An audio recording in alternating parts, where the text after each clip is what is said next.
Hi everyone! Welcome back to my channel. It's me again, Naricel.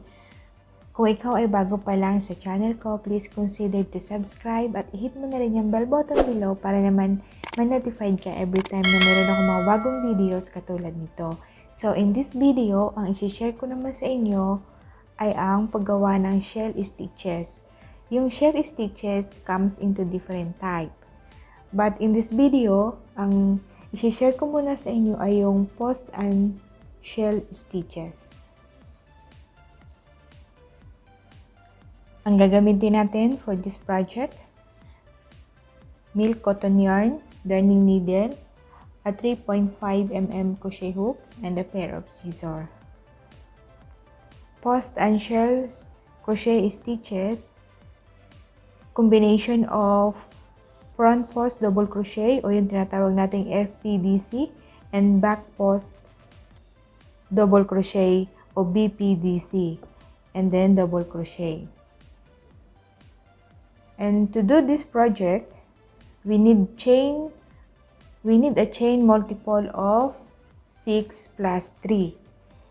So gagawa tayo ng 24 chain plus 3. Total of 27 chain. Ito na yung ginawa ko na 27 chain foundation. Actually, 24 siya kasi nga multiple of 6 plus 3. So, total of 27 chain foundation. Okay, we start now. Count 6 from the hook. So, 1, 2, 3, 4, 5, and 6.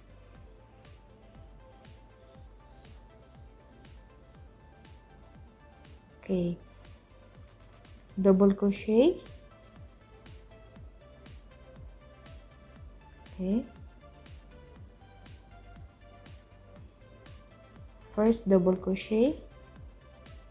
Next, the second double crochet, the same stitch. Okay. After the 2 double crochet in the same stitch, chain 1. Then next double crochet again, the same stitch. One more double crochet.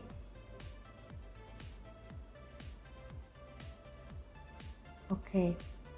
So yung shell natin is composed of 4 double crochet. Yan. First 2 double crochet and then chain 1 and then next 2 double crochet in the same stitch. Okay? And then after that, skip 2 chain. 1, 2. So on the third chain, double crochet.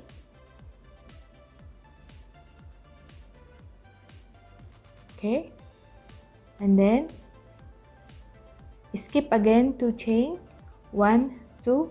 On the third chain, kagawa ulit tayo ng shell. So the same as this one before, the first shell, double crochet. Okay, first double crochet,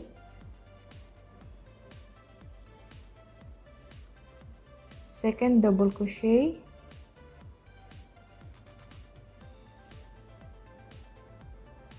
and then chain 1.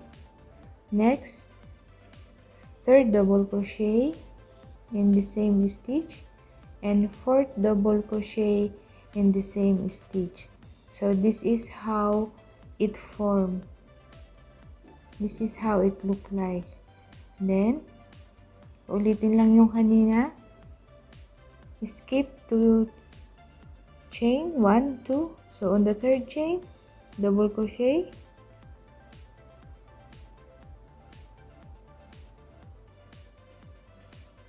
okay, and then skip again 2 chain. On the third chain, make the shell stitches. Okay, second double crochet,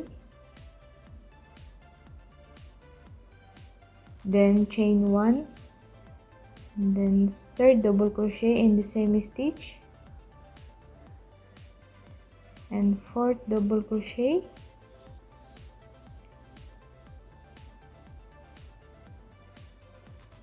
okay. So this is how it looks like.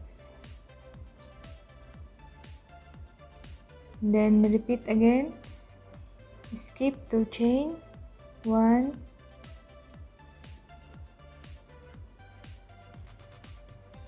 okay, skip 2 chain, 1, 2, double crochet on the third chain, then again skip 2 chain, 1, 2, so make another shell here in the third chain, okay. Don't forget, after the first 2 double crochet, chain 1, and then double crochet again, third double crochet, and the fourth double crochet in the same stitch, okay.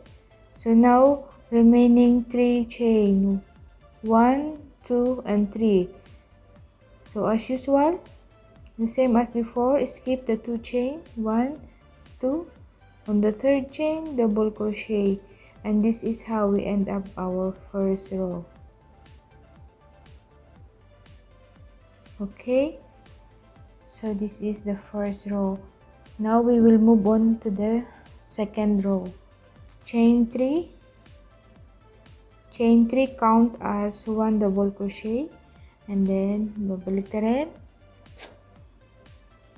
okay, double crochet, yarn over dito sa first shell, doon sa chain 1 na ginawa natin kanina. Yan, kita naman, di ba?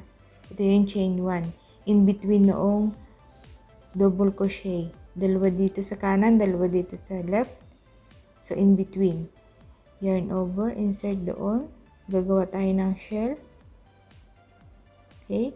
First double crochet, second double crochet, chain 1, third double crochet, fourth double crochet. So this is how it look like, the second row. And then next we will do the front post double crochet, okay. So yarn over, insert doon, paikot sa post na yan, ganyan. This is how we do the front post double crochet. Insert dito, pasok doon, yan, ganyan, and then take the loop, double crochet, okay. So this is how it look like, the front post double crochet. And then after that, shell ulit, okay. First double crochet, second double crochet, chain 1, and then third double crochet, fourth double crochet,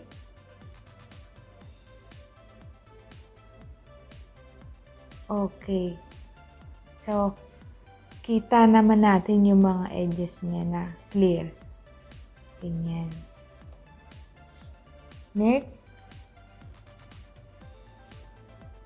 continue lang natin. So after this shell, again front post double crochet, okay, front post, ganyan.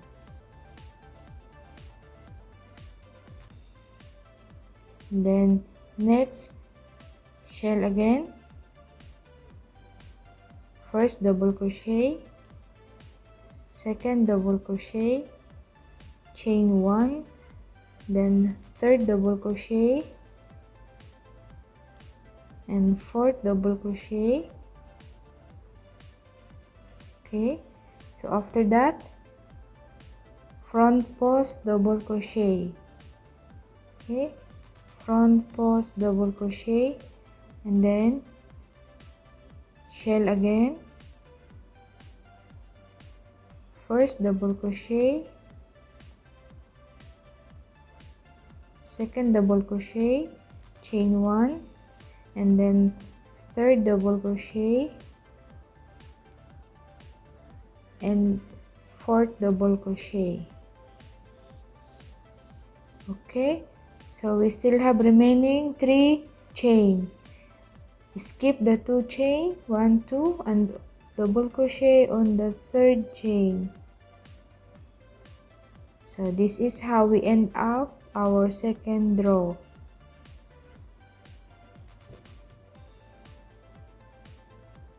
Moving forward to third row, chain 3, 1 2 3. Don't forget this is count as double crochet, and then yarn over.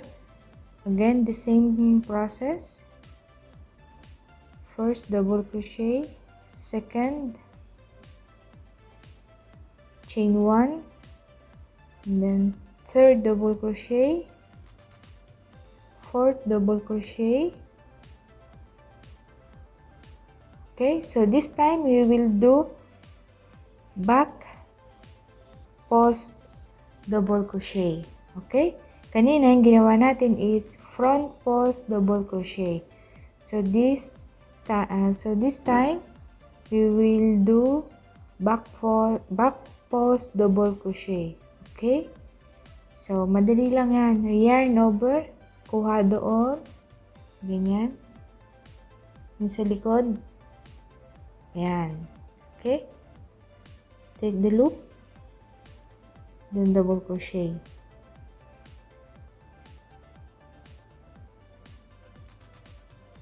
So this is how we do the back loop double crochet. No, back post double crochet, sorry. And then continue for the shell.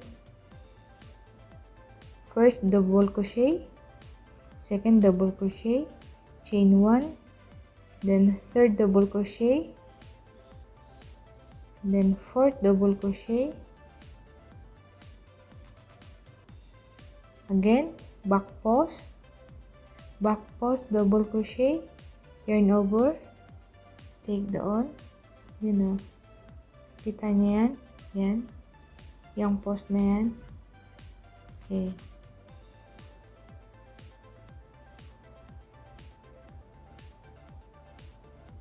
then yarn over, move on to the next shell. Okay, second double crochet, chain 1, third double crochet, fourth double crochet, and then again the back post double crochet. Ulitin ko, yarn over, insert doon sa back post, ganyan, kuha dyan, ganyan, then take the yarn, double crochet, and then the last shell of the third row. Okay, first double crochet, second double crochet, chain 1, and then third double crochet and fourth double crochet. Okay, so remaining 3 chain, skip the 2 chain and double crochet to the third chain. So this is how we end up the row 3. Moving on to row 4, chain 3. Okay, and then repeat the process. Bakit tinawag siyang post and shell? Kasi ito, meron siya nito. Yan. Yung ginagawa nating front post double crochet and back post double crochet. Kaya ang tawag sa kanya is post and shell crochet stitches. So, depende sa inyo kung ilang row o ano yung measurement na project na gagawin nyo. Okay, natapos ko na yung ating post and shell crochet stitches. Yan. 7 rows. Okay. Ulitin ko lang ulit. Yung first row natin, 27 chain foundation. And then, the first row, second, third, until 7th row. And then, yung ginawa natin na front post double crochet and back post double crochet. So, ito yun. Yan. So, 2 panel yung ginawa ko. Kasi, ang gagawin ko dito ay lagayan ng aking mga small cosmetics. Like lipstick, balm, like that. So, para maliit lang siya sa bag. And then, single crochet. Paikot siya dyan. Single crochet. Ganyan. Then, later on, ipapakita ko yung outcome. So, ito na yung ating post and shell crochet. Yan. Na-combine ko na yung 2 panel and then, single crochet yung attach ko sa kanila dito sa magkabilang gilid at saka dito sa bottom. Yan, single crochet. So, sapagkat yung ating process is post and shell, so, babalik na rin natin para naman makita yung post. Yan. Ganyan. Diba? So, para kita yung post dyan. Magkabila na yan. Okay? Good enough lang siya para sa aking sa aking face foundation, sa eyeshadow, and lipstick. Ito yung madalas kong dala kapag lumalabas ako. So, good enough lang siya dyan. And then, para naman hindi siya matapon sa loob ng bag, lalagyan natin siya ng lock. Parang butones. O butones na nga. Yan. I-attach natin yun dyan. Tapos, dito naman sa harap niya, ay yung ating button. Ganyan siya. Magkabila dyan. So, ito, natapos na yung paglalagay ng button. Yan, 2. Tapos ito. Itong dito sa likod, ano lang siya, after 11 chain foundation, yung row 1 niya is half double crochet. Yan. Ganyan lang. Tapos, yan. Ganyan. Simple lang. That's all for today's video. Please consider to subscribe at i-hit mo na rin yung bell button below para naman ma-notified ka every time na mayroon akong mga bagong videos katulad nito. Sana po nagustuhan nyo ang project natin for this video at sa mga susunod ko pang video, itutuloy natin yung different types of shell crochet. Una pa lang po to, unang type pa lang to ng shell crochet stitches. So, meron pa po tayong mga susunod. Abangan po sa mga susunod ko pang video. Maraming salamat po. See you again to my next video. At maraming salamat po.